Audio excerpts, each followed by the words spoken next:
मैत्रिणींनो, रशूज सेवर रेसिपीमध्ये तुमचे मनापासून स्वागत। आज मी तुम्हाला आंब्याचा रस कसा तयार करावा ते सांगणार आहे। उन्हाळा लागला म्हणजे सर्वच आपण आंब्याची वाट बघत असतो। आंब्याचा रस एकदा आपल्याला कधी खायला मिळेल असं होतं। चला तर मग सुरू करूया। मी इथे हापूस आंबा घेतलेला आहे।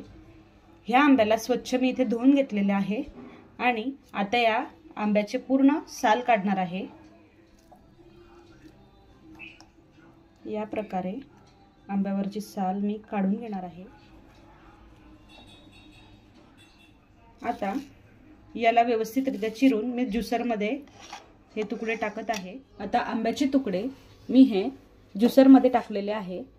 मी यात साखर टाकलेली नाही। आता याला फिरवूया। आंब्याचा रस इथे तयार आहे। जर तुम्हाला जास्त तो घट्टसर वाटत असेल तर तुम्ही यात अर्धा किंवा एक कप भर पाणी टाकू शकतात आणि त्यानंतर परत त्याला फिरवायचं आहे। मस्तपैकी आंब्याचा रस आता तयार आहे। आपण याला मातीच्या भांड्यात काढूया आणि थोडा वेळ फ्रीज मध्ये ठेवूया। आता या रसाला मी फ्रीज मधून काढलेला आहे। आता याला आपण गार्निश करूया।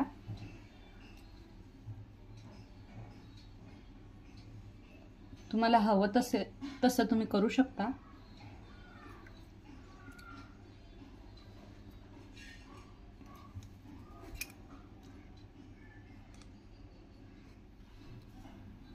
आता यावर मी थोडंसं केसर टाकत आहे।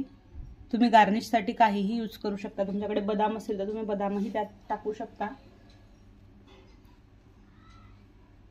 इथे आता आपला आंब्याचा रस हा तयार झालेला आहे। जर तुम्हाला माझी आंब्याचा रस बनवण्याची पद्धत आवडली असेल तर प्लीज माझ्या चॅनलला लाईक, सबस्क्राईब आणि शेअर करा। Thank you.